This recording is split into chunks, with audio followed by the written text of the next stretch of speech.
Going hot.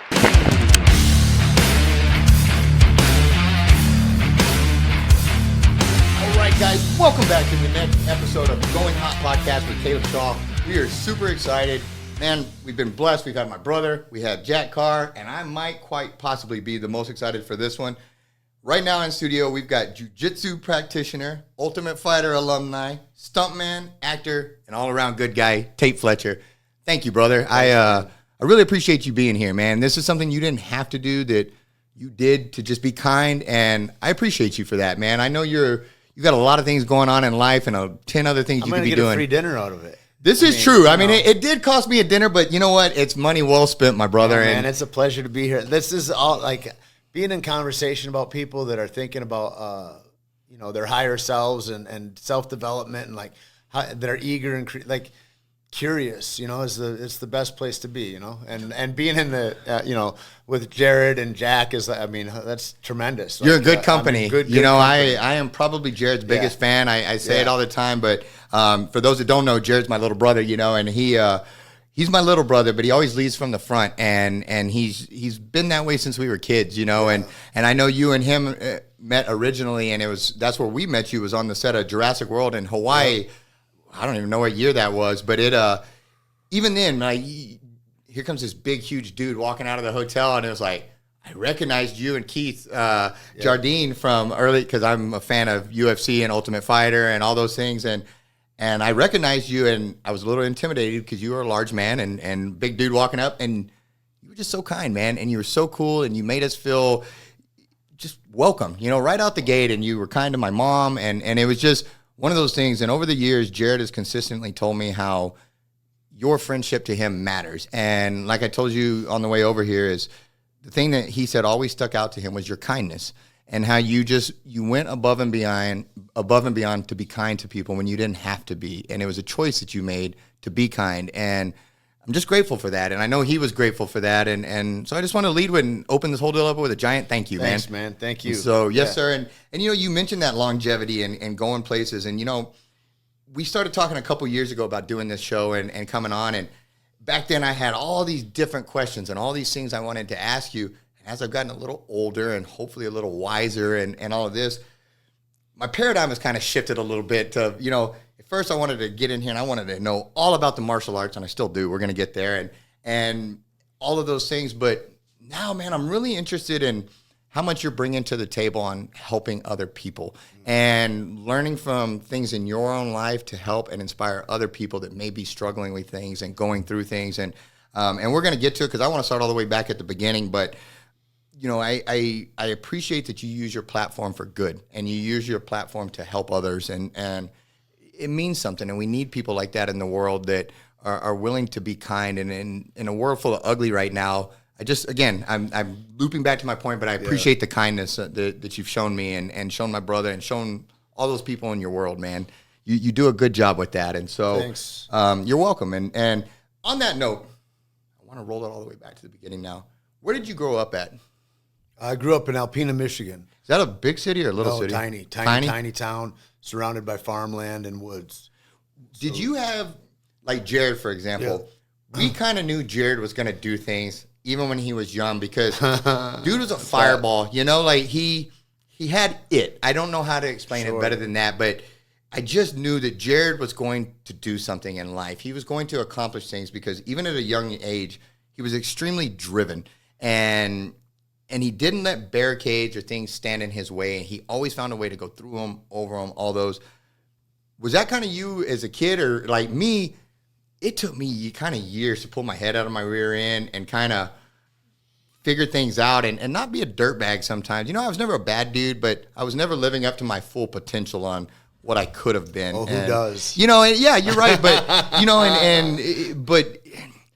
I just, like I said, it took me years and years and years to figure it out and to kind of, I'm still figuring out. Like, I still don't know what I want to do when I grow up, but. One of my mentors says to me, I want to be a seasoned beginner. Man. And that is the thing, just to slow down and be a seasoned beginner. Like, where is it that I can have open eyes, a curiosity, and a childlike view at things where I can get a faith that even though the reality is telling me that'll be too difficult or too much, that I can go ahead and endeavor things. And I like that. Like, even if I'm going over the same material again, what did I miss last time? How can I be new? And so I think when you say, oh, I want to keep doing that, it's like, yeah, to me, that's a lifetime job. Mm-hmm. You know what I mean? It's like, you don't stop learning. You know, you start to decay. You know, and it's funny because when I was young, I thought I knew everything. And as I've gotten older, I'm much more of a student now than I was when I should have been listening the most. But now it's like you said, I wake up every day and I realize like I'm blessed to experience life and what can I do to make it better. Yeah. And instead of thinking I know it all, I wake up with just questions and questions and questions and realize I don't know much of anything. You know how wasted it is to go to college when you're 18. Like, you should probably go and have that minimum wage job or whatever, or pound nails or whatever, lay cement for 5 or 10 years. And then maybe when you're in your 30s, you'll be settled down enough to be able to really, because like, who really gets all the juice that they can get out of being educated? Like, the education is lost on a lot of people because you got different interests. And you're not there yet, you know, and I agree with you. Like, totally. College is one of those things that's shoved down your throat from that you have to go to college. You have to go to college. I don't necessarily buy that, you know, like we have all these trade schools. There's so many different things where people can apply themselves. Now it's really different. Yeah, absolutely. You know, and I mean, the internet changed all that. And we've got a bunch of people now that I would argue don't know how to do anything. We don't have, you know, we have a lack of electricians. We have a lack of plumbers. We have, and a lot of these people, you're right, they could, when we're young and stupid, we could be out hammering and learning these experiences and sharpening that knife instead of having to do it in our 30s, 40s, 50s. And now school, I mean, frankly, is like, you know, you look who funds schools, and it's usually like big pharma, huge corporations that fund schools. And so they have an agenda, and then knowledge becomes based upon what their best interests what the agenda are, is. Right? Yes, and sir. So, you know, it's tough to trust much coming out of school anymore. Well, and I have grown to enjoy not trusting things. I've almost become a conspiracy theorist. The older I get, I just question everything now, because if it doesn't look right and it doesn't feel right, it probably isn't. And I'm finding out that, like, my diet, all these things that I was told my whole life, you need to eat this, you need to eat that, most of it was wrong, you know, and now we eat paleo. Now we're doing all these different things that they told us was bad for you. And turns out it's probably saving our lives or extending it. And FDA's not going to get behind that. You know, all these, no, I mean, I think they like to keep you sick. That's what I saw anyway. That's my experience in America, is that the FDA gives us a food triangle when I'm a kid in the 80s. And the bottom of it is like they want 12 to 14 servings of bread or grains. Right. And very small amount of meat and poultry and vegetables. And it gets smaller and smaller as you get towards denser macronutrients. And so, like, why was that? And I never understood it, except like later, 20 years later, I'm unwinding it all as an athlete and trying to get the most optimum performance out of my body. And you go, oh, all these things are clogging you up in ways that you didn't know. Also, what happened then, what happened then was it was the death of rotation farming, and it was the beginning of big corporate farming. And so then there were subsidies, and then you mixed up Wall Street with our food. And so then you have corn subsidies where the government is paying money to farmers to not grow or to only grow corn. And then we have a surplus of corn, and then we have high fructose corn syrup, and we start seeing everything is made of corn now. And so you see the endeavors of Wall Street to change our diet, and those aren't nutritionists. Those are people concerned with the bottom line. And then they're also concerned with big pharma and medicine. And if I can sell you medicine, and if I can make you sick, so if I can get you to eat 12 to 14 servings of bread a day, I can almost ensure that a large swath of our population is going to have diabetes. And then I can sell you statins and stuff in the 90s. And so there's this long game that's been going on, I think, between our, this corporatocracy that we're under. We don't have a government. We have a shadow of a government that's in the shadow of corporations that have paid for every politician that's sitting in a seat anywhere. And I think after you get maybe past governor, it's like that everywhere. I mean, those people got bodies on them. And so when you see the game like that, that I started a podcast a long time ago that I stopped when I hurt myself, but it's called Pirate Life. And the idea was to pirate your life back from these people that are trying to take your attention and take your diet, take your health, and direct you into a column that they can get paid from. And so when I noticed I was a commodity, I was like, how do I own my life? How do I become an autonomous human? And how do I step back from the narrative to even have a view enough to where I go, oh, they're trying to twist you into a way of thinking. And, you start to see that. I mean, and I'm seeing that in the 90s. I'm seeing that a long time ago. And then you look at what's happening right now. The weird thing that's happening right now, though, is like my daughter, for instance, doesn't know she's in the Matrix because she's not from the skin world. She's from a digital world. And so that's a whole different kind of, I mean, yeah, this goes way off topic, but it's like, we're all deeply touched by this. And some people are aware of it and some people are reticent to believe it because it's terrifying. It's a terrifying idea that you're a dollar sign to your government as opposed to a citizen that ought to be getting offered the niceties and the safeties that a government can have. But I mean, clearly we don't have any of that right now. And despite the fact that, you know, we almost have the power of the world right here in our phones, to find truth is such a hard deal because those agendas, all those things that are piled on. This tries to train me instantly. If I say, I think whoever you vote for is maybe voting for the same person because the same puppeteer holds both parties, right? Yes, sir. I go from thousands or tens of thousands of people that view that to 42. And so they're instantly trying to slap your hand in real time and say, don't talk about that publicly. Yeah. And that's a private corporation that's doing that, right? Yes, sir. My friend Mark Bell, he used to have a thing called Powercast, and he's a meathead weightlifter that talks about health, nutrition, and all this kind of stuff, and talks about how maybe, you know, McDonald's might be trying to kill you, et cetera, et cetera. And they just dropped him off YouTube. Yeah. It's not controversial, his thing, but they're like, nope. And so his money is gone from that. I mean, he's got money from other places, but it's like, this is a dicey time, depending on how you feel about whatever topic. We all talk about freedom of speech and all that we don't have, that's silenced all the time in every kind of realm. And if I don't have, and which can sound however to anybody, but the fact that nobody can deny is that if we don't have discourse over a topic, we don't get better ideas. If you don't have an opinion that I disagree with, and then you give me your best ideas, and then I counter them with this, we both get to a higher level of understanding, and maybe we can find truth in there. But if we both are under the delusion that we're coming with truth, maybe we don't get anywhere, you know? Right. And if I've gotten this old and gone, oh, I've been so wrong before when I was young, I got to consider that maybe what I think is wrong right now, and in this river we're in, it's a ever-growing conversation about what's right now in this moment, because the answer for today is different than yesterday's answer. Well, you know, and I don't know the specifics of it, but I know, like Dana White, for example, they came and told him he had not very long to live. Like, hey, your days are numbered. Oh, is that right? Yeah, they here recently, they came out and they diagnosed him, and I don't remember the exact time frame, but it was brief. Like, you've got a couple years to live. And he was shocked by that. I would imagine he has a lot of hypertension. Well, you know, yeah, I could see that. And that dude tuned up. Probably lives at like a 15 all the time, you know. And they basically told him, your lifestyle has caught up with you. You're done, you know. And he went, and I wish I could remember the doctor's name. Anybody watching this will probably know. But he went and saw that guy, and he's like, I will never go to a straight medical doctor again. He said, you know, I'm not saying if I need a toothache or a tooth fix, I won't go see a dentist. Yeah. But he's like, you see Dana White now, he's jacked. And they changed his life, and they did it through diet, exercise, but not the traditional stuff.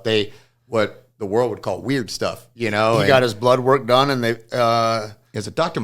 I just started... Okay, so his podcast is called The Ultimate Human Podcast. Gary Brecka. That's it. That's the one. Yeah, and so I just saw that the other day, and I was like, oh, right on, man.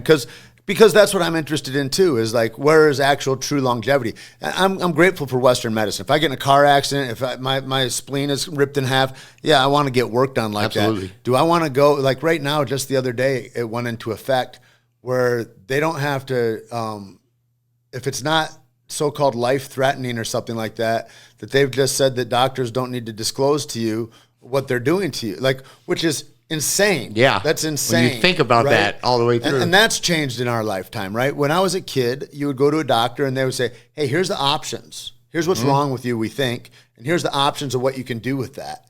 And now, ever since COVID, they say, here's what you're going to do. And they treat you like you're an asshole if you have any questions about that, as if they're a god of some kind. And then you think about who doctors are.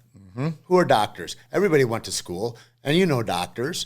Those are the people that wanted to get the right answer for the teacher. Yep. It wasn't that they wanted the right answer. It's not that they wanted to be free thinking. They wanted to have the right answer so that the society that was in charge of them could say, you're a good boy or girl, right? And man, to me, that's not I need a revolutionary as a doctor, because I need different answers than what they're giving me. You know, they're telling me that that meats will cause cancer, or that that you're going to be fine if you take statins. And it's like, well, we know that both of those things, to not have animal cholesterol in your body and to lessen your cholesterol through statins, will give you dementia. We know that. But there is no corollary between heart disease and red meats. But that's weird that they put that out there, unless, going back to the corporations, they're trying to make you, I mean, it's just the spiral that we're in. Yeah. And if you haven't been paying attention for the last 5 decades, you don't know what I'm talking about, probably. But keep paying attention and you'll see. Well, try to go buy raw milk, for example. Right. Like, we like to buy our meats. Those storm farmers. Yeah, and we like to buy our meats, our eggs, all that stuff from the farmer's market and all of that.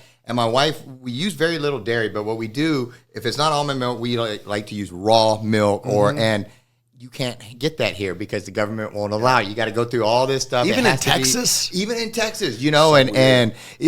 it's government, and it's all this stuff that makes it weird, and you find out that you're poisoning your body under the assumption that you're bringing good health. Right. And most of these doctors, they learn to give you this pill, or they learn to do this, but what's on the front side of that? Like, I like the preventative side. Am I allergic to the grass? If I stop mowing my yard, can I fix the problem? Or, but instead it's like, no, just take this pill to relieve that. And there's nothing done to change the lifestyle or to the underlying causes. They don't want that. They want you to be on pills, right? I work with a lot of like last gasp people that are trying to get in recovery, alcoholics and drug addicts and stuff like that. And they're giving them a cocktail now of naltrexone, gabapentin, and a third one that's an antidepressant. I forget what the name is right now. But they're giving drugs to people to get off drugs. They're saying, here's Suboxone, which is like a new methadone.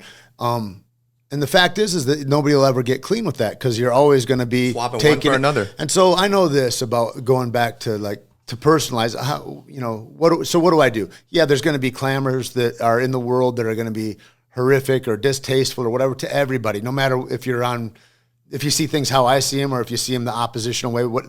There's always that. And so how do I take it back to myself of wellness? And if I'm looking for something that's outside of me to make me whole, I'm looking in the wrong place, right? Mm-hmm. It's like when, I work with guys sometimes and I would go, I hope you get all the women and all the cars and everything that you want in spades, so you can see that's not what you lack, right? Our soul has a different desire than people talk about. It's not in pop culture. It's not on Instagram, And these are the kinds of things. What would it be like to own myself, to have wholeness, to where I really stood up straight and had an answer for how I was living that wasn't stepping on your toes, and that I didn't, that I had healthy boundaries so that you're not stepping on mine. And what does that look like? And that looks like freedom. You know what I mean? So how free do you want to be? And if I'm always looking for things out here, like they gave me pills when I was a kid. I was on Zoloft for a while and then Wellbutrin, and I got into trouble and I got separated from those pills, and that was a crazy withdrawal for me. And my mind, I lost my mind a little bit for a few days, and it wasn't great. And I thought, if I'm in the woods, I don't ever want to be needing something to feel like Tait. Right. I want to be able to be whole. Yes, sir. And so at that point, I was in my mid-20s, I guess. And I just started looking towards that and going, what would wholeness look like? What would real freedom look like? That I was okay no matter if I was naked, standing wherever. I'm going to be sound, and I can go ahead and I can get food and I can move forward in life. And that's the same thing now is what I look towards, is like, what is it that I can do that makes my community useful? My first concern is my own self-development. And then secondarily, how is it that I can be helpful to those guys coming behind me? You know what I mean? And I learned that from elders. You know what I mean? So I got a hand over here and a hand over here. And that's the only place I really feel safe or comfortable, is if I'm in that position, because that's a position that's locked in with my spirit and with what I think that the universe would want me to be. I feel like I'm in alignment then, whereas other ways I feel dislocated, Well, and in the lifestyle that you live with jiu-jitsu and other things, I would argue that you're able to put yourself around people that look and seek a similar lifestyle. People that don't train or whatever, I can get being intimidated by driving by a gym and looking in and seeing a bunch of people choking each other and trying to break on. And it's spooky from the outside. Yep. But when you walk in there, you find out it's completely different. And a lot of times you'll find all of these individuals that are doing just what you said, and just what I'm trying to do is we want to be the best versions of ourselves. We want to seek that truth and find the ways to sculpt our minds and our bodies and our our kindness and health to other people as well. Where else do you attack your ego in ways that are like that? Most people don't look into themselves and into their faults or this or that. In jiu-jitsu, your faults get exposed instantly, and you have to deal with it. And sometimes it's because a 14-year-old girl has an arm wrapped around your neck and you're choking because you made a mistake. And you're going to have to deal with that. A 14-year-old girl just killed you if you guys are in the woods, right? That's what just happened. And so you got to go ahead and go, I guess I didn't know as much as I thought I knew, or whatever it is. But those people in those environments are the kindest people that you'll ever meet in your life, because everybody knows where everybody else is at. And nobody is trying to, be somebody that they're not, because it's the mat doesn't have any lies. There's only truth on the mat. Yeah.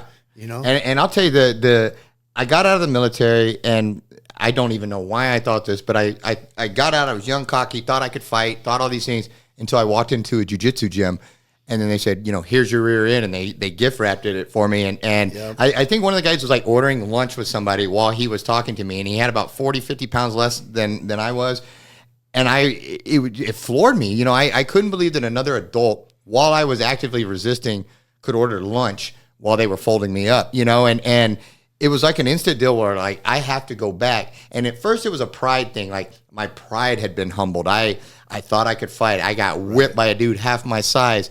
And at first it was kind of a pride thing. And you're right. Jiu-jitsu brings everything to the surface. Your weaknesses, your insecurities, all those things. Like, the mats don't lie. It's just, you're right. And you slap hands with another guy and you start rolling. Inside of a couple minutes what type of man this is. Absolutely. You know if he's vindictive. If he's kind, if he's measured and understanding. I mean, you can tell so much in that interaction. I'll tell you, I went through a bout where I started jiu-jitsu like a lot of people do. You had that first year where you're eager, then you get a little injury, then all of a sudden 2 years pass, and you go back and forth. Well, I kind of started struggling. I rolled with a big guy one day, and I called it the coffin, man. He had my legs panting, like full mount, and I freaked on the inside. Like, I saw, I saw red, I'm going to kill everybody, but I, panicked. Yep. Fear, and it was like a and then your fear. Body turns on you and you can't breathe. It was to the point where, as I was getting folded, which I had gotten folded 1,000 times in jiu-jitsu, but the breakdowns, as it was happening, I felt myself about to cry, about to break down, and about all these things, and I heard this voice in my head saying, "Leave. You don't belong here. This isn't for you. Your days are done. You're too old. You're too whatever." Yeah. And I stood up and I walked over to my coach and I said, "Hey, coach, I think I'm done." And he was like, "Well, man, if you got to cut it." And I was like, "No, I think I'm done with jiu-jitsu." Right. And he looked at me all confused and he's like, "What?" And I was trying to hold it together and not have an emotional breakdown. Right. And I got out, I got to my truck, and I ugly cried on the way home. And I don't know where it came from. And it was all this emotion. And then for a year and a half, 2 years, I fed this demon in my head of fear and that's the devil talking to you. I was scared to go back to jiu-jitsu, and I created this monster of claustrophobia and fear in my mind that I fed and I allowed to just grow and fester, and it kept me off the mats for a long time. And then finally, I was like, Jared, my brother started. I'm ready to go back to jiu-jitsu. All these things, and I'm like, I'm just going to go up and I'm going to talk to my coach and a couple other guys, and I had to leave my pride at the door and say, "Hey, look, this sounds ridiculous, but I'm scared. I'm scared of claustrophobia. Yep. I don't know why it's affecting me, but it is, and it's ruining." And I expected jokes or laughter or something. And they said, they get it. "Hey, man, let's work through it. Yep. Why don't you start on top from here on out? Let's put you with somebody smaller for a little while." Yep. And they, instead of laughing at me, instead of any of those things, they said, "Man, we're a team. Let's work through this." And kudos to you for going through. Because that is terrifying. Yes, sir. And most people turn their back on it when that call comes to them. Well, and that's tremendous. Well, thank you. I have a wife that supports me, and I have a brother that I brag on. I have two great brothers and a great family, but it was a combination of them and the team. They said, lay those weaknesses, those things at the door, man. Come in here. Let's sharpen you. Iron sharpens iron. Let's make you stronger. And it's weird to try to explain all that to somebody that doesn't train, but you're like, dude, I know exactly what you're talking about. It. And that's one of those things I try to share with people, the jiu-jitsu is so much more than choking each other or that's the fun part. Places that are good, that have a culture and a standard. My friend has a weightlifting gym called Deuce Gym, and he's a jiu-jitsu also, but jiu-jitsu gyms have this culture. And the people that have a culture, it's a self-development of your whole self, of your intellect, of your emotional self, of your physical self, and your spiritual self. And it's happening and people don't even know it. It looks like weightlifting. It looks like arm bars and choking. But if you stick around long enough, you see that it's a whole different thing. It's a real holistic path, and it becomes a lifestyle. And that's why, you always, like jiu-jitsu guys are some of the coolest guys in the world that maybe didn't come that way, but they get molded into that way because the culture won't allow for anything else. You need to be cool or you won't stick around. Yeah, nobody's gonna. Yeah, you're right. When was that the first martial art you started? Was jiu-jitsu? No, I started doing Krabi Kabrong, which is a Thai stick fighting. It's kind of the outset of Muay Thai. And my coach, Arlen Sanford, he's a real friendly gorilla. And he's a carpenter, and he makes doors, and he's a beautiful carpenter, and forearms like logs and all that, and a big smile always. You want to fight? Yeah. And just like excited, one of those right? guys that loves it. And he wanted to teach Isaac and me. Isaac fought for the UFC too for a while, Isaac Valley Flag, and he come out from Michigan, lived with me in New Mexico, and so we met Arlen there. And Arlen was a stick fighter. He was one of the founding members of a group called the Dog Brothers. And the Dog Brothers martial arts was full contact stick fighting with no armor. And so you'd have like batting gloves on or like street hockey gloves and a fencing mask, and that's it. And so it came out of like, let's see what's true. If we're all armored, we don't know what truth is. And so that became the first organized fights that I did. And then that would go to the ground. And then I started to get interested in jiu-jitsu. Was this before, like, on a calendar, if you could line it up? Yeah. Because I know everything kind of changed when UFC hit, because there was all the This was the dark arts. years. Okay. Well, so the UFC hit in, like, I think 94, right? Yeah, something like that. And then, like, 96, they were out of business. They went bankrupt in 96, 97. And then this was probably in 98, 99, 2000 with stick fights. And so it was still kind of underground-ish and all that. Jiu-jitsu started. And then after, I'd travel all over the world to do jiu-jitsu tournaments and to do submission grappling tournaments. And then these fights are popping up on Indian reservations. So I live in New Mexico, and so I'd see like King of the Cage and different things come through. And I was like, man, I want to do that. And my coach is like, when you get a purple belt, you'll be able to. I said, all right. And so we wait, and then I hear... And I don't know what year it was. It was whenever the first Ultimate Fighter was. And one of my teammates, Diego Sanchez, is going to go to the Ultimate Fighter. And I was like, what's this? Oh, he's going to do this thing. It's on TV. It's on this new channel, Spike, that was like a startup. I remember that. Yep. Startup at the sir. time, And so that was like the second wave of the UFC. That was after the UFC had been bought by the Fertitta brothers. Right. And so Dana White was a promoter. He was actually a boxer, an amateur boxer out of Boston. Then became a fight promoter, or not a fight promoter, a manager to Tito Ortiz and Chuck Liddell. He met those guys and was fans. And so he wrote their contracts against the first UFC, which was owned by a company called SEG. And then he ended up having to honor those contracts because the Fertittas bought the UFC, and then they had them on their roster. And so Dana ended up becoming the CEO of what needed to happen was a couple billionaires that owned the Frontier casinos all through Vegas, Nevada. They were fight fans, and they're like, let's keep this thing going. And so they lost money for years putting it on, and then they got this deal going. He's like, we need more audience. We can. So that was the year Budweiser. People won't know, but Budweiser had a campaign against the UFC.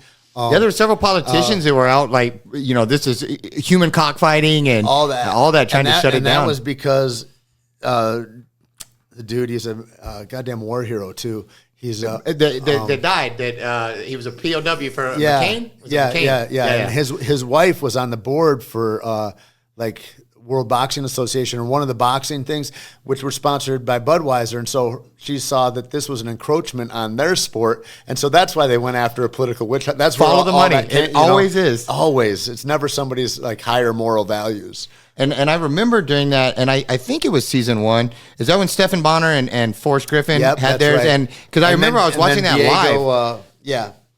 Yeah, and I feel like that was like kind of when it turned a corner the second time a little bit was during, because a lot of my knuckleheaded friends that weren't watching at the time, about the second round or third round, fight like that, and we're like, dude, switch over to Spike, like this thing is going, and then it just felt like, all right, the rockets are lit now, let's go, and it took off, but I still was so stupid that all I did was watch it on TV for years and years and years and not train, not do anything and all that stuff. And I thought that I had watched enough UFC that I could fight.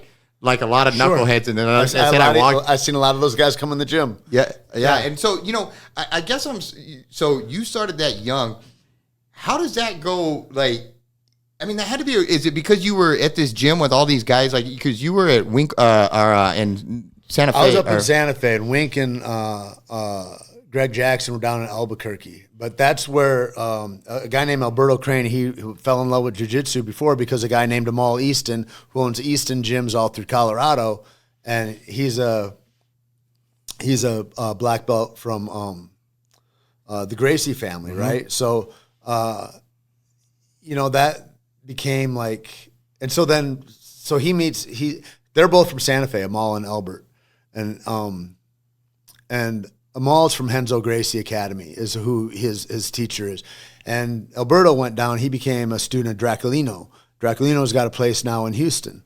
And Draculino had killers under him in Bel Air's Ranch. And so I went down there in like 2000 as a blue belt. And we fought in the Mongials at the Tijuca tennis court. Now they have them in different places. It's like really a place of history that doesn't exist anymore. But you'd see like... Vanderlei Silva would be there. You see Mario Sperry there. You'd see all these legends that Minotaur and Minotauro. Those brothers would be there, and then we're just out there, trying to armbar and get armbarred and all that, and that became the beginning of jiu-jitsu in Santa Fe, New Mexico. Alberto came back and started training guys, in like '99, and so that school still runs. He doesn't run anymore. He runs a place called Legacy out in L.A. And then I moved to L.A. while he was still there, and I started training under Professor Eddie Bravo. And Eddie Bravo, 10th Planet, is 10th Planet, which was all no-gi, and he's also from Gracie Jiu-Jitsu. He's from the lineage of Jean-Jacques Machado, and so he just went no-gi with it, and he was, he's famous. His big accomplishments are that he beat Royler Gracie, and not just beat him, he choked him to sleep. Not to sleep. He choked him to tap. Mm-hmm. And nobody had, why that's significant is because nobody had ever even scored a point on Royler in all the other years at ADCC. And so at this Abu Dhabi championship, which was the first paid grappling tournament that existed, it was because of Sheikh Danhoun out of Abu Dhabi was a fan of grappling, and he wanted all these fantastic athletes to make money from it. And so he would have all the best of the best, Sambo and wrestlers and all that come to Abu Dhabi. And anyway, they had it in Brazil that year, and Eddie had success. And then he ended up with I think it was like a 10-year later competition against Royler also, where it was fantastic every time. And so just the efficacy of his sport and art grew. So that became my sensei was Eddie for all those years from purple belt on. Was there any resentment? Did he face any? All the backlash. Well, for going no-gi, because I know traditional jiu-jitsu. And then he had a card that said Gracie Killer for a while or something like that. And so then and Hyan Gracie was alive back then, and Hyan was a mad dog. Like, he is Renzo's brother, and he was younger, and he was savage. Anyway, even so much so that Royce Gracie at Metamoris, where Eddie and Royler competed again, and Royler's maybe the finest technician out of the Gracie family, like a really tremendous athlete and maestro. Anyway, after that, Eddie was outside, and it was so exhausting that Eddie's throwing up in the parking lot, and Royce is like, "Hey, we can go next," and all this. And it's like there's a lot of resentment there for a lot of different reasons. Yeah. And did some of it again key on the fact that he decided to make no-gi a thing, or was that just because I feel, and I didn't mean to cut you off. I feel like when I first started jiu-jitsu, I mean, we were only gi. That was it. Mm-hmm. And I remember 4 or 5 years later when he's like, "Hey, we're gonna do some no-gi," and at the time, I'd really only heard of it from like 10th Planet. Yeah. And it felt like some of the upper belts that I trained with were almost resentful, like, we do gi. We're not doing no gi. That's not real jiu-jitsu. That came down from Carlinhos, really. When the Brazilians came here, this is an unpopular idea, but it's just what history is. Carlinhos Gracie came, and he and his brother, they wanted to start. Well, it was years later. Carlinhos came here, and he brought Gracie Baja to America. Gracie Barra is like Gracie on the beach is what it means in Portuguese. Yeah. And so he brings that brand to America. And Renzo, and he moves it to California. Renzo goes to New York City and starts out Renzo Gracie Jiu-Jitsu Academy. His cousin sues him for using the Gracie name, right? That's how much they want to control, right? And so they want to say that our way is the right way. This is pure water and there's nothing else that's good type of thing. And so how do you keep control of that? Is you keep control over the specialty of what you're doing. And in a lot of ways, that was gi jiu-jitsu, which is a wonderful thing and offers a lot of technical aspects and is a great place to begin in ways that it slows things down and you can learn about leverage and movement. And there's a lot of good reason to it. What Eddie's thing is like, I like no gi and I want to train guys for the UFC. He's a real UFC fan. And he goes, why would I train in a thing that isn't the thing that we're going to go competing in, right? And so that's where he was coming from with it. And he got, for sure, a lot of hate from that. And Eddie is a real significant chapter in American jiu-jitsu, in jiu-jitsu as a sport in the world. I mean, he's got a process for training and for teaching that is it's almost mathematical and it's beautiful. And if you put the reps in, you'll get success. And he's been a real a fine mentor in a lot of ways and a good friend for years and years. And so he gave me a black belt in 10th Planet Jiu-Jitsu. I got a black belt in Gracie Jiu-Jitsu because, strangely enough, another instructor of mine that when I was a blue belt came to live with me for a couple of years. His name's Renato Migliaccio. And Renato was one of the 4 students that Ryan Gracie gave a black belt to before Ryan died. And so from both sides of that, I have a black belt. You just bookends, man. That's awesome. Have you been blown away? I took some years off, and I've been going consistently now for about a year and a half, but I had a good 2-3 year break in there. Mm-hmm. I was blown away at how much the sport has evolved since, like, I learned full guard, half guard, side control. It was like this to this to this. Now there's Z guard, deli heave, reverse deli heave, K guard, name it. And all the footlocks that have come in. Before when I started jiu-jitsu, it was poor form to do a footlock. Mm-hmm. Like it was upper body jiu-jitsu. It was considered like kicking somebody in the balls. It was considered like cheating. And that was the same hate that Eddie got. Mm-hmm. Same guys are like, well, this is, and why? And he was creating cool electric chairs. Because even in jiu-jitsu, the ego can get so big when I get comfortable and I don't push myself into new territories that I think I possess something or I want to hold on instead of being open to learning. And so this idea that I have a preconceived idea before I come to this conversation, before I go anywhere, I want to have more questions than answers. You know what I mean? Because I don't know where the conversation goes. And if I don't have questions, how am I to learn anything new? Mm-hmm. And so that becomes kind of that stunted those guys in jiu-jitsu in that way of like, we don't want to learn this. And then young guys that are like white belts and blue belts are like, dude, I can throw a heel hook like this. Yeah. And then they're tapping black belts. Well, do black belts like that? And they do not. And so they're like, that's dangerous. That became a big We're not thing. doing that. All that kind of stuff. And so it has had mad involvement. And I mean, and now you can't talk about the evolution of jiu-jitsu without mentioning like Gordon Ryan and Danaher. Mm-hmm. I mean, John Danaher has really changed the game of jiu-jitsu through the manifestation of Gordon Ryan in a lot of ways, man. It's been, those systems he puts together and stuff. It's really on another level, and I feel blessed that my coach Jordan Hawley that he embraces a lot of that, and I mean he as white belts he's teaching us. I mean we're doing full body jiu-jitsu, the leg locks, all of it, and again it was a bit overwhelming when I came back. I was like, what is all this stuff? But you're right. If you're not growing and you're not changing and you're not adapting, then you're dying. Well, now a lot of the new black belts that are teaching that have schools are guys that came up with footlocks because it's after the time that I'm talking about. Yes, sir. That's how long. I mean, it's been growing like that and exponentially and beautifully. I think it grows beautiful people. It grows people with a different kind of consciousness.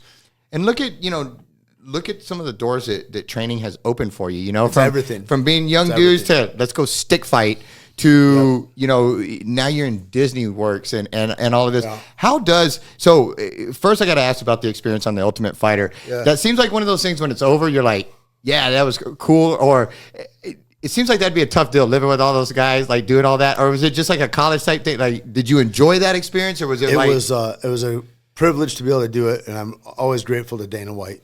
People got a lot of grousing about different people and whatever, but like he gave the opportunity for thousands of young men, thousands now at this point, to be able to go and realize their dreams and manifest a thing that would have never occurred without him. And that's fantastic. And how can you be mad at a guy that puts bread on the table of so many people? And he really does. If you look downstream about like what he's done, I mean, whether it's even jiu-jitsu schools that are open, they can thank Dana White because he popularized that sport. Carlino's Gracie should send him a thank you letter because he helped popularize that sport. And that's just the truth. For me, I mean, what does it do? I think, we grow up in the time when, how do things matter when it's so easy? You got to make struggle for your own. And so how do I learn discipline? I've got to put myself in places where I must be disciplined or I'm crushed. How do I create consistency? How do I learn the value of that? By not going and by getting crushed by a guy I used to dominate. Don't do that. How do I learn the value of commitment? I learn how to commit to a shot. If I don't commit to the double leg, I can teach you distance. I can teach you level change. I can teach you. But if I can't give you commitment, you can only give yourself that. And then it dawns on you in your life. You're like, wow, okay, so these skills that I set up, if I get mastery at a certain skill set, that's a transferable skill. And then you start thinking, well, why do I have relationship problems? Why do I have problems at work? Oh, am I committed to work? If I'm not committed to work, how do I expect to get a good result? If I'm not committed to my woman, how do I expect to get good results? And so it starts to be everywhere, and you get these things to dawn on you, and it makes you an all-around better person, I think. And maybe you're obtuse for not thinking it in the first place that you ought to be committed to work, but it's like a lot of us aren't, and we're going from spot to spot. It wasn't until I started to think I was working in a bar, and I go, man, the only way, and I needed money. The only way I'm going to get more money, I need to make my boss money. If I don't make her business better, well, how am I going to thrive off of that? And so you start to get into this idea about, spiritual principles, like a law of reciprocity. Most people say, hey, once I get mine, I'll help others. I win the lottery, man, I'm going to be helping the homeless or whatever the thing is. And a friend of mine says, no, man, you got it twisted. He's like, you got to be helpful, and then you'll get yours. If you're not continually emptying your cup, how do you expect to receive? There's no room for it. Your ego's too filled up on what you are. And so in this idea about like, look to help where you can help with what you got to help, it changes the perspective of life, and your life starts to grow in it. My life started to grow in a different way. And so those are all the things. I mean, that's shit that fighting gave me. Which sounds crazy when I say, oh, people go into the gym and it's about arm bars or it's about lifting weight. No, man, there's a whole nother thing that happens if you stick around, A friend of mine was telling me about meditation. He's trying to get me into about 30 years ago. And I go, well, so I look into it, And when you looked into something 30 years ago, you had to look into it in books, which a lot of people don't know, but there'll be written words on paper. It's really outdated. It's a crazy thing they used to do. But, and I'd say, well, there's walking meditation, there's bowl meditation, there's sitting meditation. What do I do? And he goes, you're dying of thirst, Tait, and you're in the desert, and you got a hole that says walking meditation, transcendental meditation, singing meditation, all these different places to dig. And you dig a little here, and then you get bored because you got a child's mind that wants novelty, no discipline. And so then you dig over here. You're going to stay thirsty forever.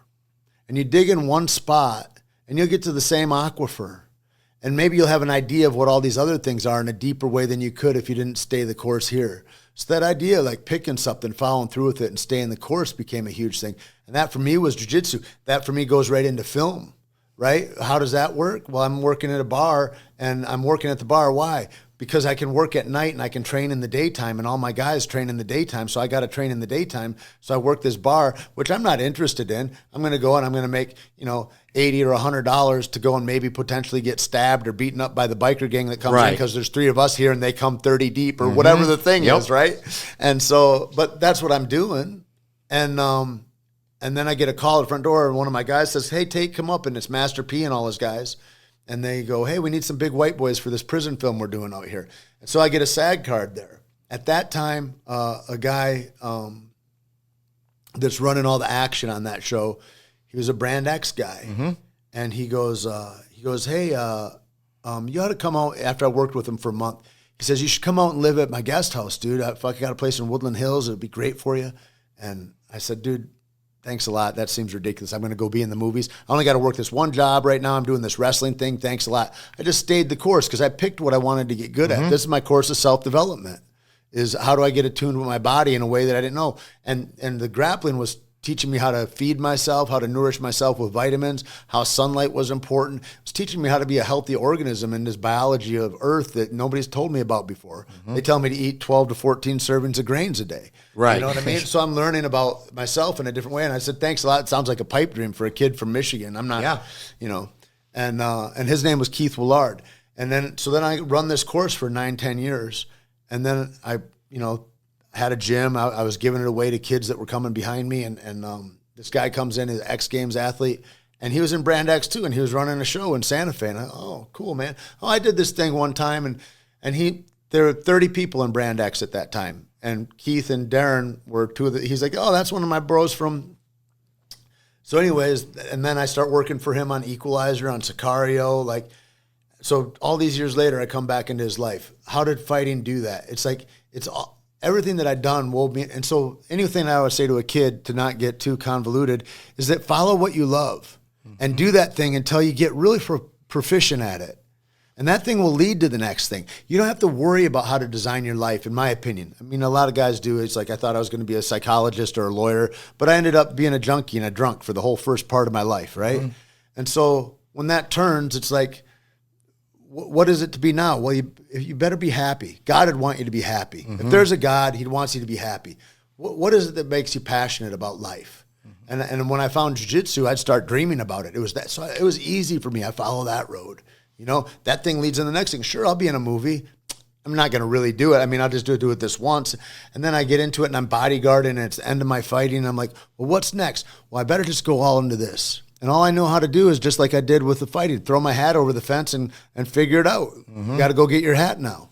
And that becomes the thing. And all of that stuff, I think when you follow your passions like that, you're taken care of by the universe. It's like being held in the hand of God, and you get to walk through life in a different way as long as you're open. And inside of that, always looking to be helpful to other people, I think is an important part of that. It's like, you know, you build the part of your life that, how can I feed myself? And then, okay, now how can I be a service to others? You know what I mean? Because what's richer than that in your life?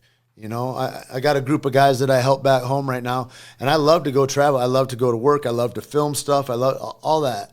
But man, I'd rather be with my dudes. You know what absolutely. I mean? Yeah, absolutely. You know, and you said something, you know, you said if I had to tell somebody younger or a kid or what have you, you know, you would inspire them. And there's something to that because like I think I told you previously, when I was in high school, you know, I was getting ready to graduate. My guidance counselor calls me and says, Caleb, what do you want to do for a living? And I said, I'd like to be an actor because I was in high school theater, all that kind of stuff.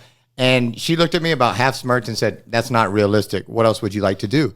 And so I took that dream and I closed that chapter. I put it back in a shelf, and I closed that drawer, and that was it, you know. And I just kind of muddled my maybe I'll try this, and I'll try that. And those were passions that somebody else poured cold water on, and I allowed it, and I locked that away for a long time. And I owe Chris Pratt a debt of gratitude for this because when Jared and I went to go pick him up at the airport, we were driving back, and we're sitting there talking and acting and following your dreams. All this stuff was brought up, and he goes, well, why aren't you guys doing it? And I was like, well, I live in Victoria, Texas. You know, what am I going to do? I've got reasons. Yeah, I'm 30-something years old. Which are also old. known as excuses. Yeah, and he let me finish, and then he was like, exactly that. He's like, man, he goes, you live between two huge markets. There's San Antonio and Austin right here. He's like, you could go, and he told me about the site, Actors Access, and he re-inspired me. And about how he scammed the system to be an actor in the first place. The guy, he's like, he's the million of what, like, so crazy. On a beach with his buddies hanging out and waiting, and it was like a rainforest cafe or something. So and they're crazy. Like, hey, you want to be in a movie? You know, they're like, you're an actor, aren't you? And he lies and says yes. You got to, and then he flies to, sells his car, flies to, and it couldn't have happened to a better guy. Insane. Couldn't have happened to a better guy. Insane story.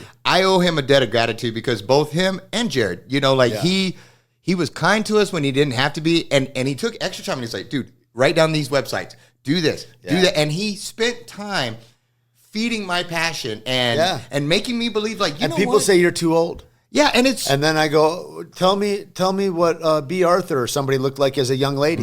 You don't know. I mean, it's like, that's insane. There's all kinds of characters in every bit of film everywhere. it was such a gift of belief in myself that he gave me back to reignite these passions that to this day, like I am an open, like, you know, I don't have the career he has, but what I do have, I'm happy to share that with others. When somebody, a young kid is like, hey, I'm interested in this, well, you can do it. Yep. Know that. Like, all I know is this. When I was a kid, you're wasting your life if you play video games. And now the highest paid athletes in the world are guys that are playing video games. I mean, so I'm like, I don't know, anything can happen. Things have changed. Whatever you're interested in, run after that. Yes. And that's, as I've gotten older, you know, I was always timid. The reason I was asking how you were when you were younger is because the difference between Jared and I in high school is I would give just enough to pass as what was called success, but I would never fully lay it out on the line and give my all because I was afraid of failure and I was reserved and I didn't want to lay it out there. And I had a real moment in my life where my stepdad, like I had to pick. I came to a Y in the road and it was a clear choice of I could basically live with my tail between my legs and always be that person, or I could stand up and fight. And what it was in track. And long and short is I'd always wanted to be on the mile relay. I was a distance runner, 2 mile, all that kind of stuff. My senior year, I wanted to be on the mile relay, and I finally got on there, and we had, to this day, we hold the state record on our mile relay. We were good, and we went to school after school after school. On the weekends, we competed, and we won dominantly, and it was great. Well, we get to regionals, and we had won our district. It's regionals, the top 16 teams, and then you go to state.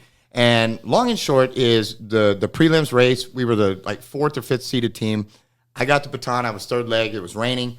And I almost fell down, and I took off real hard, and I didn't run my race. And because of me, if our anchored leg wasn't as awesome as he was, we would not have made it into the finals. And I was crushed, and one of our alternates that was an alternate for the relay, he was like, dude, get Caleb out of here. Let me run. Right. Put me in. We'll go to state. We'll go all this. Yeah. And I heard it, and instead of saying, like, no, man, this is like whatever, I went off to the van, like where my family's van was parked, and I had the poor me's, and I went in there and I got in the van and I started crying. And I was like, let him take it. He can run it. I don't even want to do it. And my stepdad came up and he's like, get out of that van. And I got out and he grabbed me and he put me up against the side of the road and he's like, you have a choice in front of you right now. Yeah. He's like, you have put in the work. You have done everything.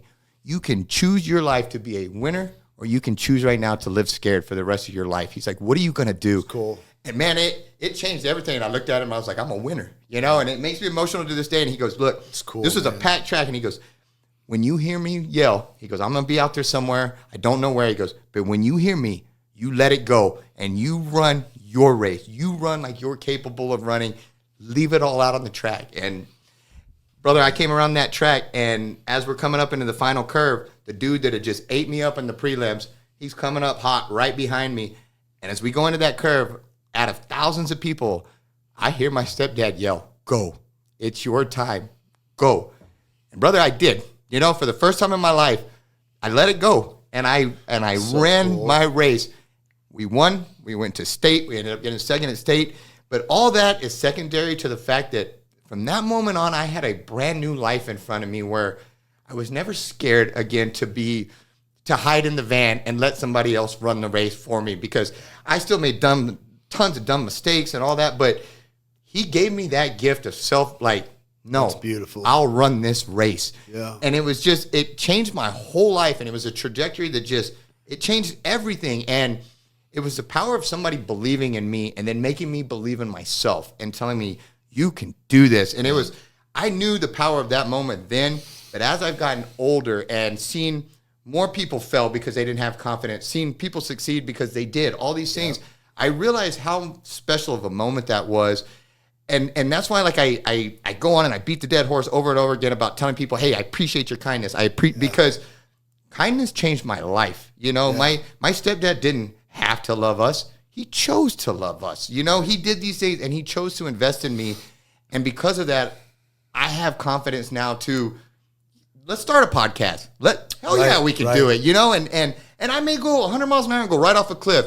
But you know what? We'll dust ourselves off at the bottom and we'll figure it out, you know? And I guess that was a long way of piggybacking your point of inspiring youth and inspiring people. And it's just, you really can accomplish just about anything if you believe you can accomplish anything and go after it. And I just, it makes me sad that there's so many lost souls out there that they will never walk onto the mats, or they will never walk onto a track, or they will never walk into a gym or anything. There's a lot of people themselves right now that want to say that if something's hard in front of you, you don't have to do that. Mm-hmm. Do you know what I mean? And it's a cruelty that folks do to. There's being nice and there's being kind.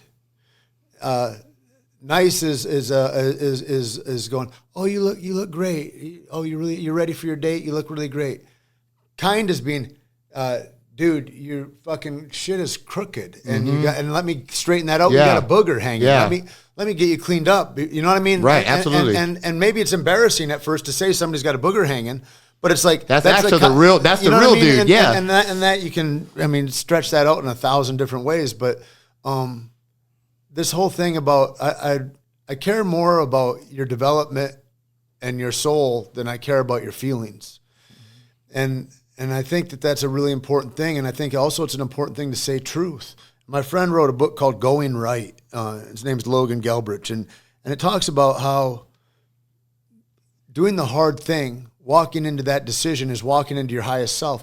And the idea is that you can't lose. I learned that, you learn that in track and field, right? Mm-hmm. I'm working to have proficiency at a high level here of competition. Without the competition, do you get that talk? No. Mm-hmm. Do you get to learn how to work hard? No. I mean, it's like, so all these things that are assets, that are skill transfers to the next parts of your life, they don't exist. If somebody says, oh no, that's too hard, you're right, you should just sit home and have jelly beans or whatever. In fighting, there's a thing that we say about, are you fighting to win or are you fighting to not lose? Mm-hmm. Okay.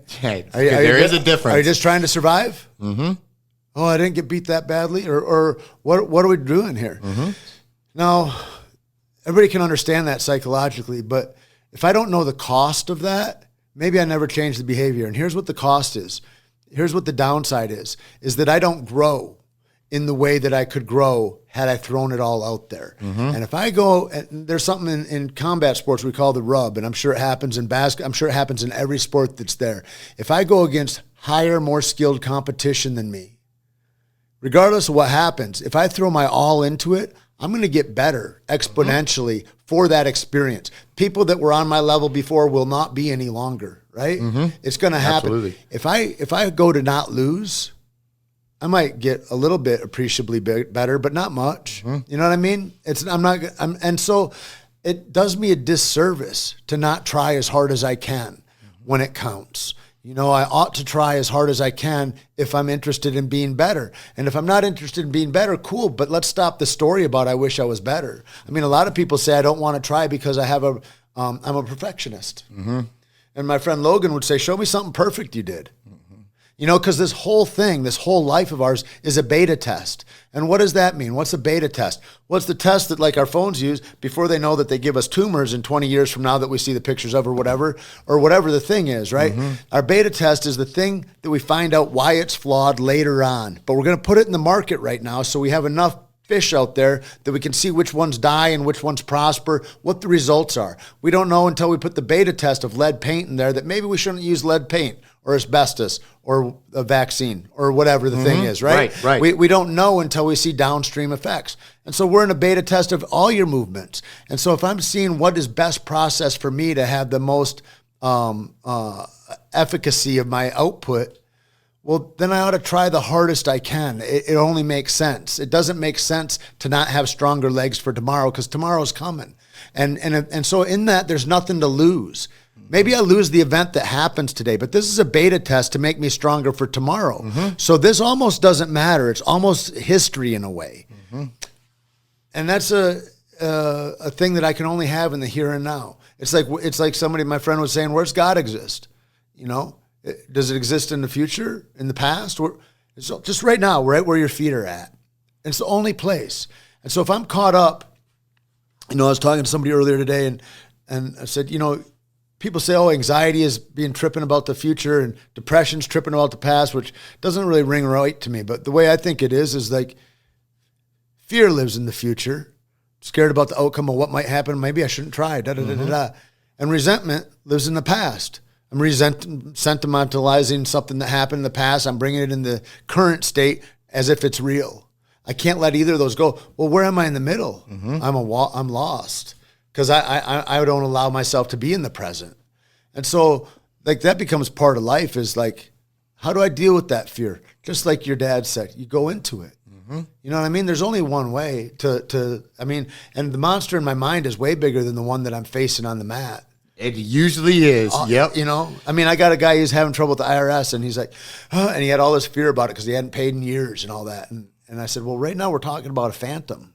Let's go ahead and call the IRS and let's find out what the number is. And then once we have a number, well, now there's a workable deal we can make and it's not scary anymore. But you know, I think at a certain point, it's like what you found out.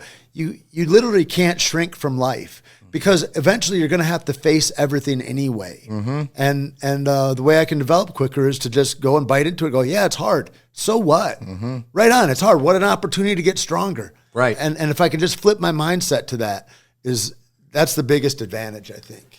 I couldn't agree more. And I want to switch topics on you just a little bit because I know that something that you share and that my brother also shares is brain treatment and people with traumatic brain injuries because you've had it, you know, we'll get to yours in 1 second, but my brother, you know, he's Navy SEAL, former Navy SEAL, sniper, breacher. And what they're just really starting to peel the surface and figure out is how much brain damage a lot of these breachers have and a lot of these guys. And you know, I've always ignorantly, I used to think PTSD, and this was pure ignorance. I thought it was something for soft people. 100%. I know. Because anxiety too. You know, I was Air Force, so I wasn't kicking indoors, all these things, but my brother is the strongest mental person I know on earth. And to, I mean, also like, not a spectator. No. He's on the front line of all the concussive things that are going on, and he's the first guy in the like. He's all the things. He's all the things. And I found out when those guys came back from deployments and they had to bury their best friends and they had to their chief was shot 27 times and all this stuff. They bottled all of that down and they shoved it way down in because they taught them how to train, they taught them how to fight, they taught them how to do all this. But these guys were all these alpha males that watch, you know, Jared told me one time, he's like, you know, we don't take glory in the killing. He's like, it's not that. He goes, but the hardest part is watching our brothers die. He's like, I don't think we were meant to not only see our friends die, but see them die violently, you know, and then to just continue the mission, finish it, and then pick up the next day and go right back to work almost like it didn't happen, you know. And I remember the first time Jared deployed and we held our breath the whole time he was gone. You know, and he finally comes home, and I remember my mom and we drove his truck from Victoria all the way to Virginia where he was stationed, and his best friend got killed on their mission like 2 days before he was supposed to come home. The final mission, his best friend gets killed.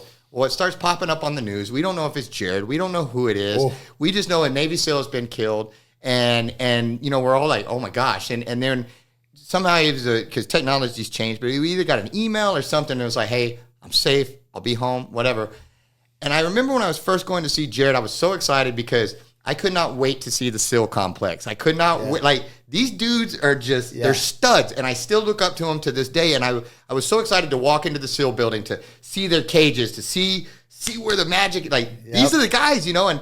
And even though he's the little brother, man, I hold him to this day. I hold him up here. And I'll never forget when we were pulling into the SEAL complex, there was Jared's vehicle and there was Clark's, his best friends right next to him that didn't come home.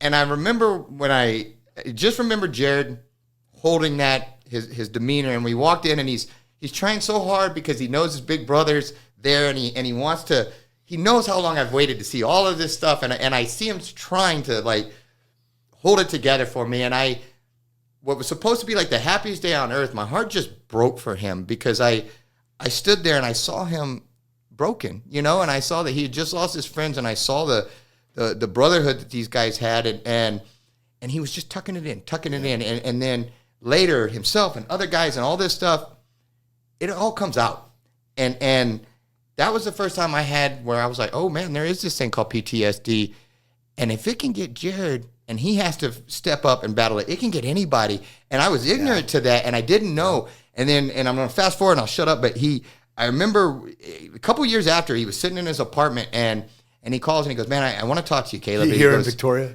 He in Corpus at the time. And he had a place in Corpus and he called and he goes, I'm okay, but I want to let you know something. He goes, you see these 22 deaths a day, these suicides by veterans and all this. He goes, it's the brain, man. He goes, I was sitting here in my apartment and he goes, just as clear as somebody sitting next to me, just this voice, basically, he goes, I was terrified to leave my own apartment.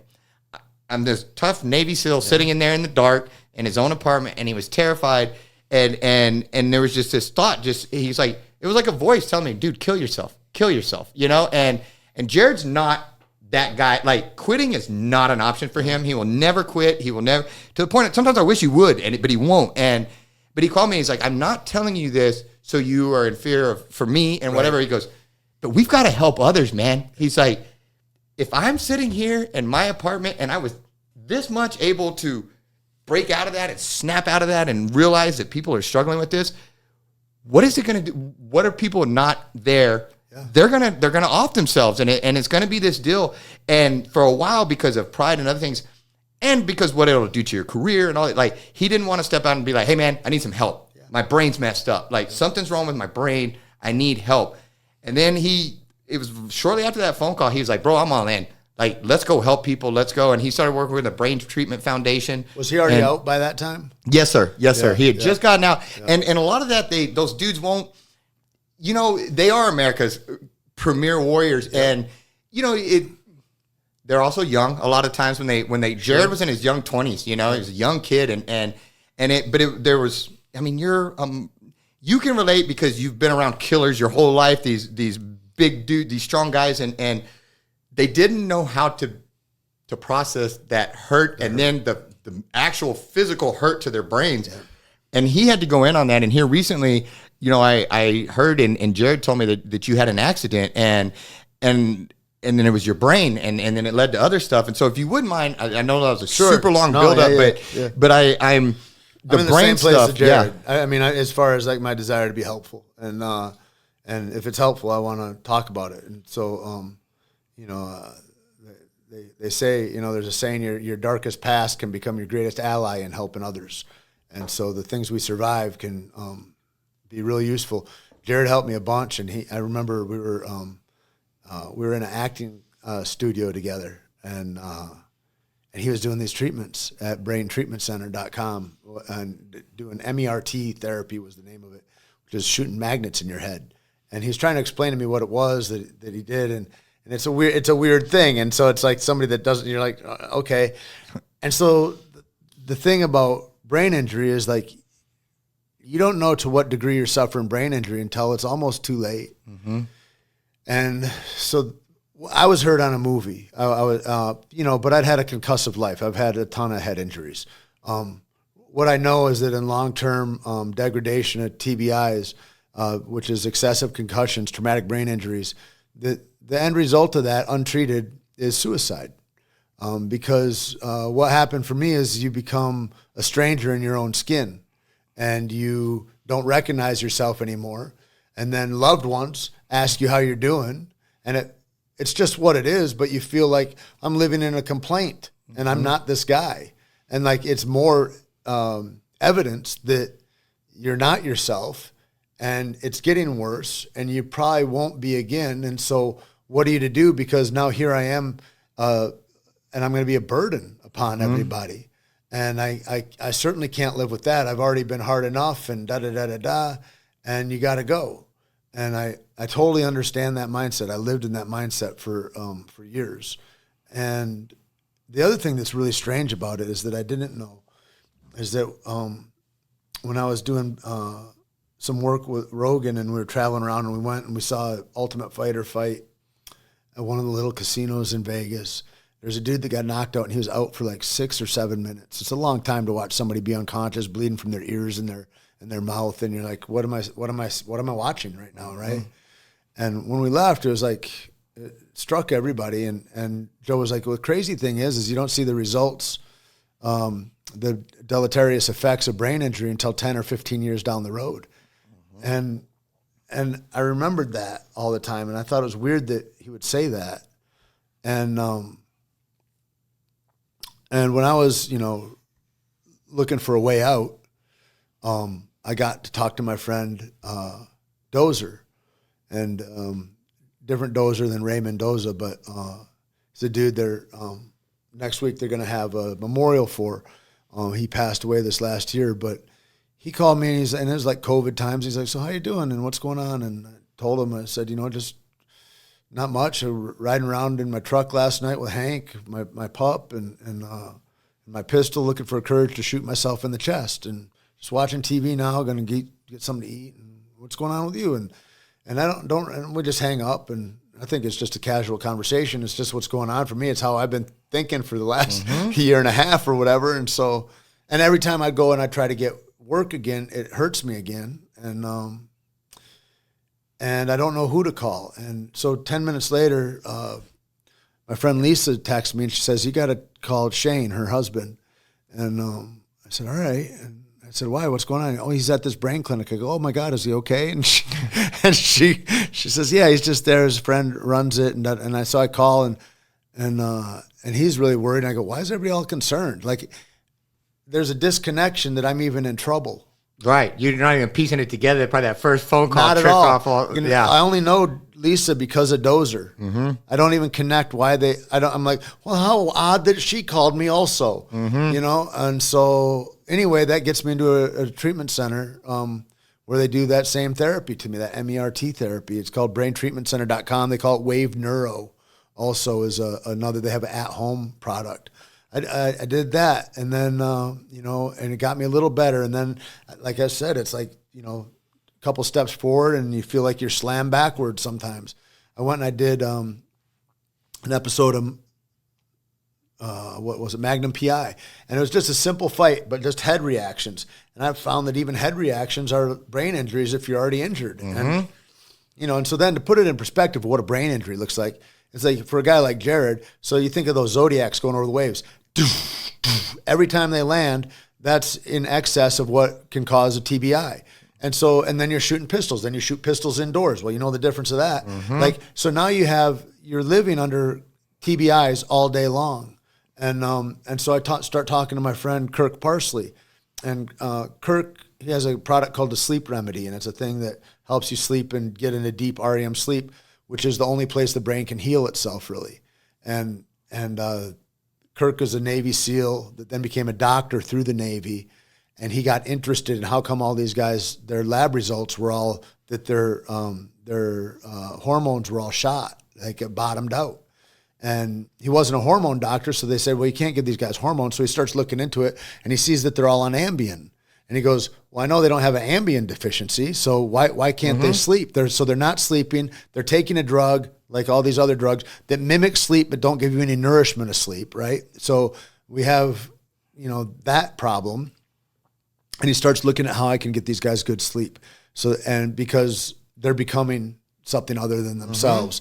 They're these high-end elite warriors that are becoming like lethargic, anxiety-filled, irritable. Like he's getting all these weird, and that's what brain injury looks like. Brain injury looks like you have poor character, right? It looks like you're, and then you're like, wait, I'm a shitty person?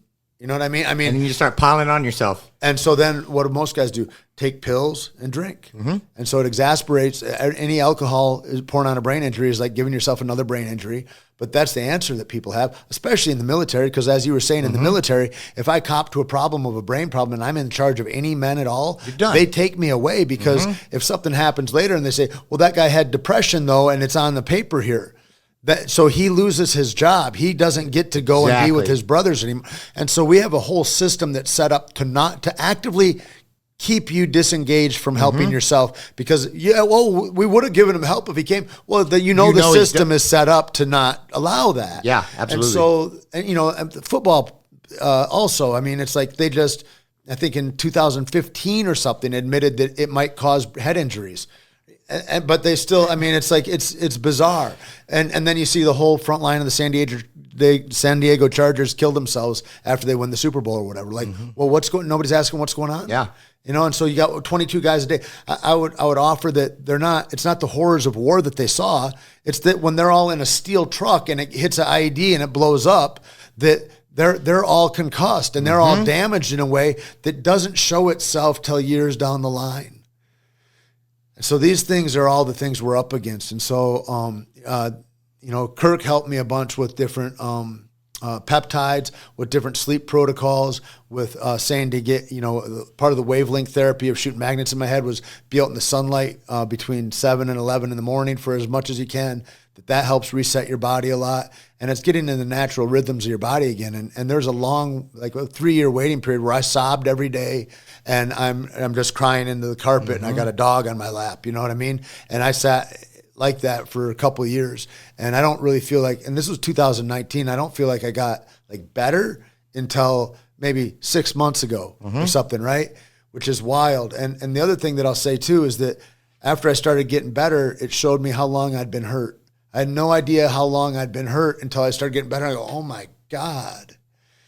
And so I got a lot of different love and nurturing for myself than I ever had. All I ever did was put my head down and run into the wall at life. Like, let's go. And I have and I don't begrudge myself any of the knocks, but I'm glad that I'm in a different era and I got a different chance. And so now I, put out a call to guys that, the Vince McMahons, the Dana Whites, the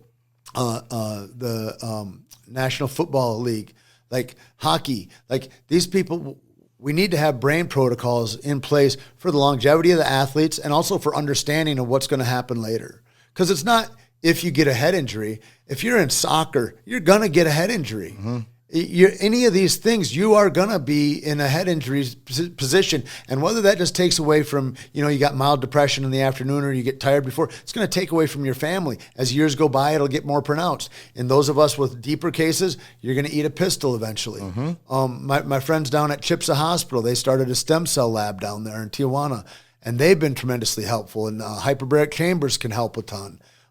There's another group that I got to go to one of their fundraisers, and it's a group that's made up by a bunch of SEALs, and it's called VETS, and it's Veterans Exploring Treatment Solutions. And they have Ambio Sciences, I believe is their name on Instagram. But they go down and they take guys down and they give them a plant medicine called Iboga, and it transforms the brain. And Stanford just did a bunch of studies on it and shows guys the week before they go and the damage on their brains that they can do with CAT scans and MRIs. And then they go down, they come back 2 weeks later, do another, and they're all remarkably healed. And so there's things that are out there that aren't, of course, FDA, like all the things. I got hurt on a huge Disney film, and I didn't get any money and not that I'm looking for money. What I mean to say is there's no help from insurance. They send me to a doctor. That doctor says to me in Western medicine, they say, take fish oil, and if you're not better in 8 months, come back and we'll give you Alzheimer's medicine. And I go, you're telling me to kill myself. And I said, what about hyperbarics? What about stem cells? And they go, we don't do that. Yeah. And so that's not what they're prescribing. So I said, but as a healer, you're not curious? And she's like, I'll see you later. Call me if you need me. And I was like, I need you. Like, I needed you when I walked in here. You're really on your own if you're in these fields. But those are some resources that, if somebody or their loved one is afflicted, that they can go and look towards. And again, I'll say it's like not resources that I'd have looked at had I not been deeply afflicted. But when you're ready to die, you'll do anything to get better. And I'm really glad that those things ended up, because for me, it was going to be a win either way. I go into these things and I go, maybe it kills me. That'd be fine. That'd be better than the. And if it makes me better, that's good too. Like because people are like, well, what are your intentions or your expectations? And I'm like, well, either this or that. Either way is good. I'm really reconciled with whatever it is that happens. And if you feel like that, there might be help for you. I hate to ever give any like advice like, oh, you ought to do X, Y, and Z, but like, folks are dying, man, and they don't need to, and we can start new conversations. And for sure, if you're the NFL or WWE or UFC or anything like that, you have money at your headquarters where, you study guys as athletes, you study punching power and movement dynamics.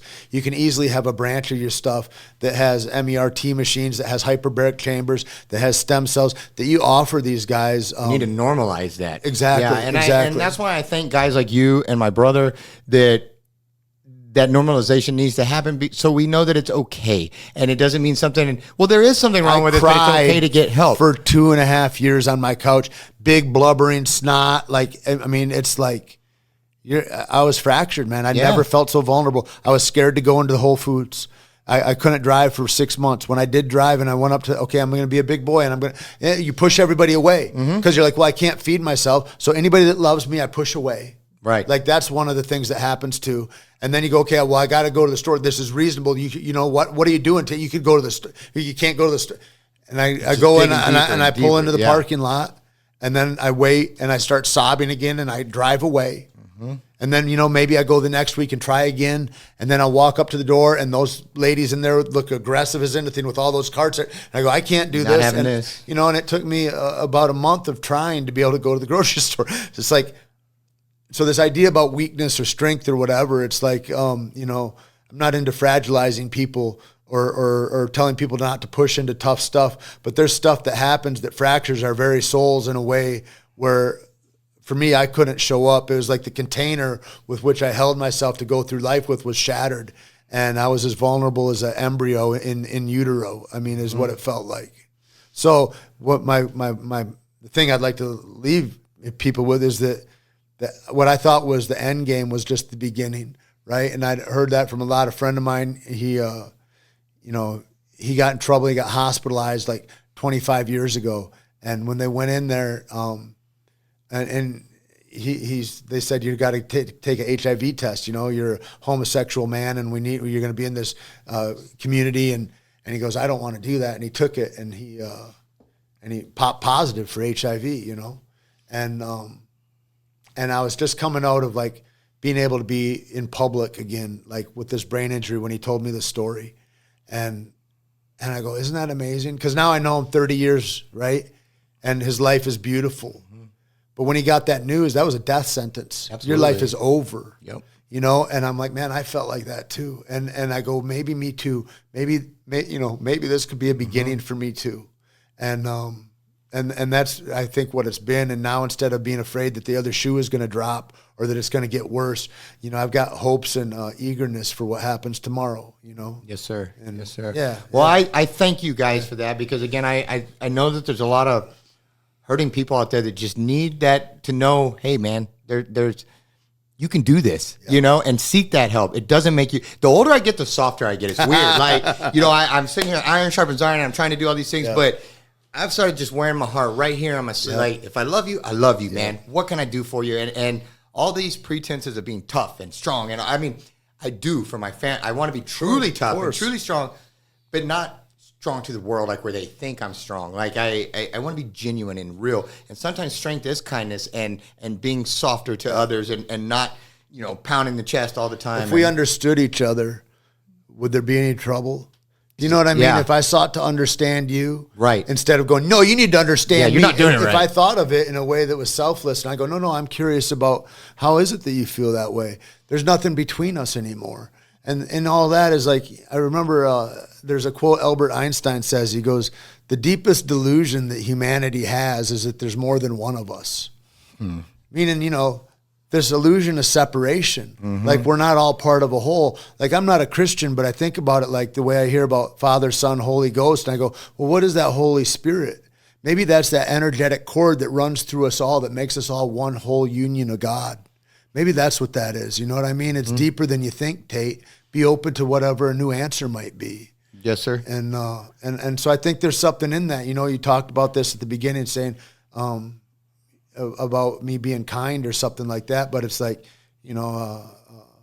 somebody says, "Oh, you're gentle," and a guy says, "Yeah, it took a lot of violence to get this gentle." Right? It's like it's that. It's like, where does that get you? Yeah, it's cool to be skilled. It's cool to have efficacy in all these different realms and have mastery over yourself.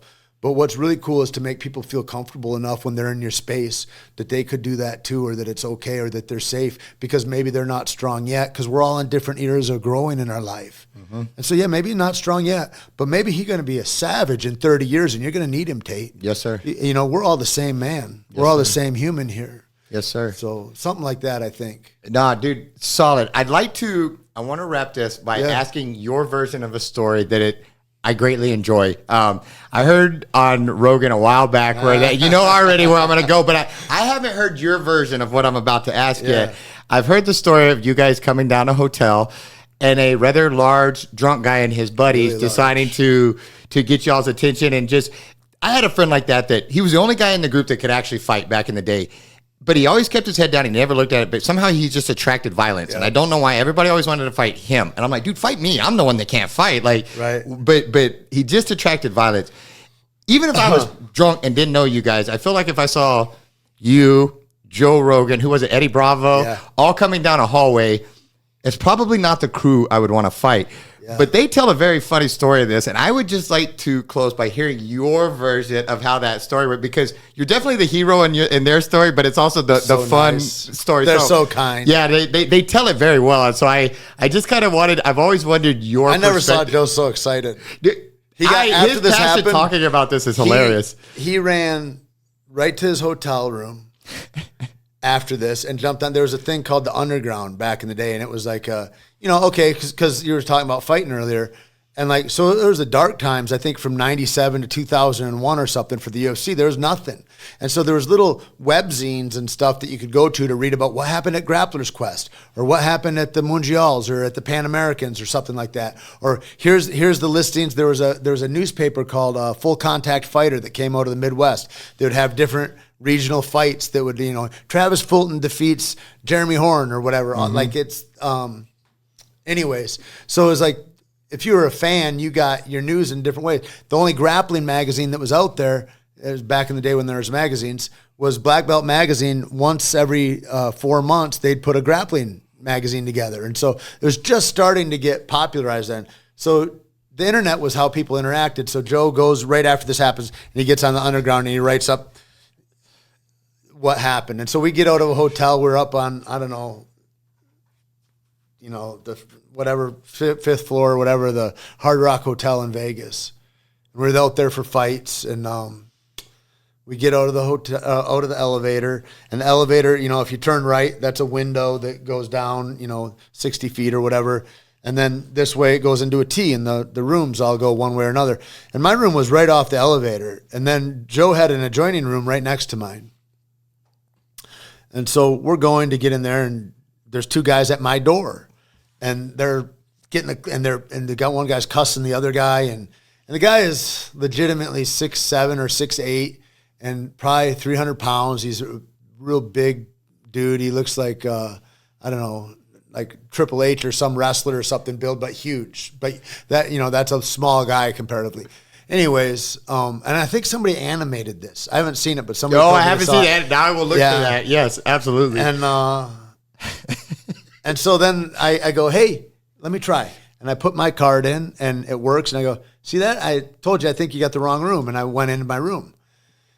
And Joe and Eddie go into Joe's room. And then by the time I throw my wallet on the bed and throw my key down and take my jacket off, I hear, and it's like the sound of somebody booting the bottom of the door, where the door flexes. And I go, what is this? And so I go right away to the door, and as my hand's on the door, Joe and Eddie are at the adjoining door, and they're like, what the fuck? I go, I don't know. And I open the door, and those guys have retreated. They're kind of in the middle of that foyer that's by the elevator bank. And I go, are you guys all right? Like, what's going on? And he says, he calls me everything but Tait. And I go, cool, man, have a good day. You'll be at the Avenged Sevenfold concert later, and you'll have a nice time. Just see you later. And I said, or you have a different result if you stay, right? And he's more, fuck you, da da da da da da da da. And his friend's like, come on, let's just go. By that time, I'm out. Eddie's over here on my left, and Joe's on my right. And our rooms are behind us, and that window's between, right after them. And the guy says, no, f*** you. And he grabs his friend, and he shoves him, and his friend goes flying backwards, like he loses his feet. He lands inside the elevator. And goosh. And so and I go, all right. And he's, saying, you're here, da da da da da da. And I'm just, I think it's maybe the first or second job I was working as a bodyguard for Joe. And my thing was, whenever I'd work for somebody, it's like, I don't want to catch them a lawsuit. That's all that's in my mind. Yep. You know, that's why looking for it, so grateful for jiu-jitsu in a lot of ways, because you can control somebody else's body and nobody has to get hurt. Mm-hmm. And so I'm like, okay, what am I? And I'm just, you know, my computer's going in my head of like, what am I going to do? Am I going to blow this guy's mouth out? Do I front kick him? And what's going to happen? What's my first movement? And how's he going to move? And what are his choices here in this hallway, in this area? And I'm thinking, I don't want to hit a double leg because my wrestling's not that good, and I don't know if I take him right through that window. And so I've been all week or all month, I've been just practicing. You know, I'm a big rep guy. And so like I was just pulling like a flying omoplata. And so but I've been doing that all month, and it was my go-to thing. And so like my muscle memory is there for that. And Eddie is kind of an instigator a little bit. And he says, well, you keep calling Tait a pussy, but you keep backing up. What's up? Just let me throw a log on this fire real quick. And I go, I guess the leash is off. I guess that's, you know. And so he's like, yeah. And he takes a couple steps towards me. And when he's in distance, I take a deep step in and I leg kick him with my right leg. And he goes down and it opens that side up. And I jump into it and I omoplata him and I've got him face down in the carpet. And I'm like, well, why don't you just relax? You know, I told you, you can go home this way or that way. Like, and omoplata is like a shoulder lock with my legs. And for those that don't know, you can look it up. And then I'm looking at the ground too, because that's the position I'm in. And I see these, you know, security guard shoes walk up. You can tell, you know, the polyester pants and the shoes, polish, yep. Right? And he goes, hey, what's going on here? And Joe goes, just relax. And in that way that Joe's got that big voice, just relax. He's going to be fine. This guy's ego's just out of control. He just needs to go to sleep. And it's going to be fine. He goes, oh my God, you're Joe Rogan. And this is all, I'm just hearing this. I don't see what's happening at all. But all I hear is like, I'm coached. I'm an athlete I'm coached. And I hear, put him to sleep. You know, and I'm not in a position to do that. So I change positions and I get him in a rear naked choke and I squeeze him out.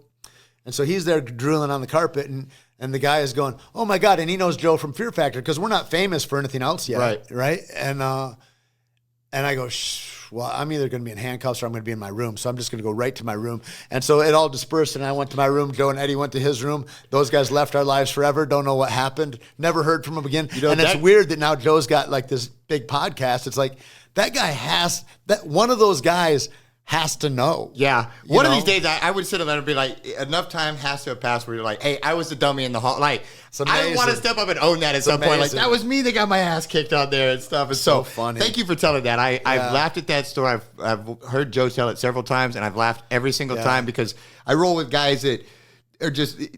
They wait for opportunities like that sometimes. And you know, and so it was funny to hear, and thank you for telling your version. I had this entire list of stuff that I didn't ask you. I don't think a single question I had on here. Time. We will. And I just want to say again, thank you, man. You didn't have to do this. You didn't have to. I don't even know how long we talked. It went real fast. But, brother, I appreciate it. That's what I was saying before, right? Is that like we go in without expectations. We have a conversation. Who knows what yeah, I mean, I didn't cover a single thing I wanted to, but I enjoyed this. And same. It was another chance to show who you are. And so thank you, brother. Thanks for having me, I appreciate it. Thank you. And shout out to my brother Jared. He's out there doing working on Terminal List.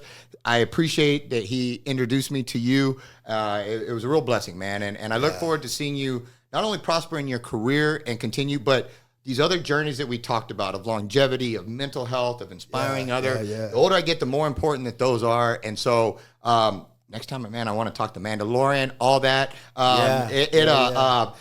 There's so much. Big shout out to Victoria, Texas. I mean, where we are. Like, I didn't even mention. You're here for Comic Con. You didn't have to. Yeah. You came here, man. I know they're pumped. Everybody's waiting to see you. And again, thank you, man. Big things like this don't happen in Victoria. You know, well. She was like, if it hadn't have been for your brother, I don't think she said that you were so nice. And she goes, he was just the nicest guy. And it had to be because your brother or something, because he didn't have to do this for us. You're the reason I'm here, for sure. Brother, thank you. Yeah. And it's a privilege, man. Well, I'm real glad I have such admiration for you, your family, your brother. Well, iron sharpens iron is all I can say, and I can't wait to just watch where this journey goes, man. I'm very excited. Ooh, and I got one more thing. Talk to me real quick. So the other thing about transcendence and about like your path leading to the next path, like where your brother is. Starts out, I meet your brother on Jurassic World, right? And he's training Chris, and then he and Dozer are like weapons specialists, tacticians on the film. Yes, sir. And so Keith Jardine and I go through training with them, and we get close with Jared, and life goes on, and our paths cross, and so the thing happens. I get hurt. Like, am I going to continue to take falls and stunts and do the X, Y, and Z, and what am I going to do, and this and that, and then the next thing comes up, and Mando comes up, and then I walk into Mando this last season, and I've got 2 different guys that are going to be stunt doubles for me, which I was like, God, look what God did, over and over again. But you show up the best of your ability, and the next thing happens. When I got hurt, Keith started writing, because we'd talk about the only way you get agency in this business is if you create your own stuff. Yes, sir. Right? And so he starts writing. So we do a short 2 years ago, and we film it, and he gets all sorts of awards at film festivals for this 20-minute deal. Well, just this last December before Christmas, we filmed a full feature called Killer Cafe, which will be out probably in October or something like that. But then we got our next feature ready that now bigger names are looking like. And so there's that kind of thing. It's like you follow what you love, man, and where this path goes, I'm just so excited. And I'm in the midst of living it. You know what I mean? Sir. And I'm just starting to notice it. But I'm seeing Jared do it. You see Keith do it. And you get this idea of like, yeah, man, I could do that. I talk to these kids at these Comic-Cons, and they're like, and they get these big eyes and get crazy about it. And I go, that's cool and everything, but this isn't special. It's no more special than what you got in you and that light in you. And you let that develop, and you let that creativity flow, and whatever you want to happen can happen. Yes, sir. The only people it doesn't happen for are folks that quit. And so if you got stick-to-itiveness, that thing will come to pass. You'll be the one in the room that can do it, or you'll make your own thing. And I've seen it again and again and again. I just know that's a universal truth. Yes, sir. So keep trying is all I can say. Perfect words to end on, brother. Right. Thank you so much. Thank you. Guys, thank you so much for tuning in. This is special times. We look forward to the next episodes. Big thanks to Tait Fletcher. Big thanks to my little brother for making this happen. Victoria Comic Con, he will be out there. Go check him out. We'll see you at the next one. Thank you. Going hot.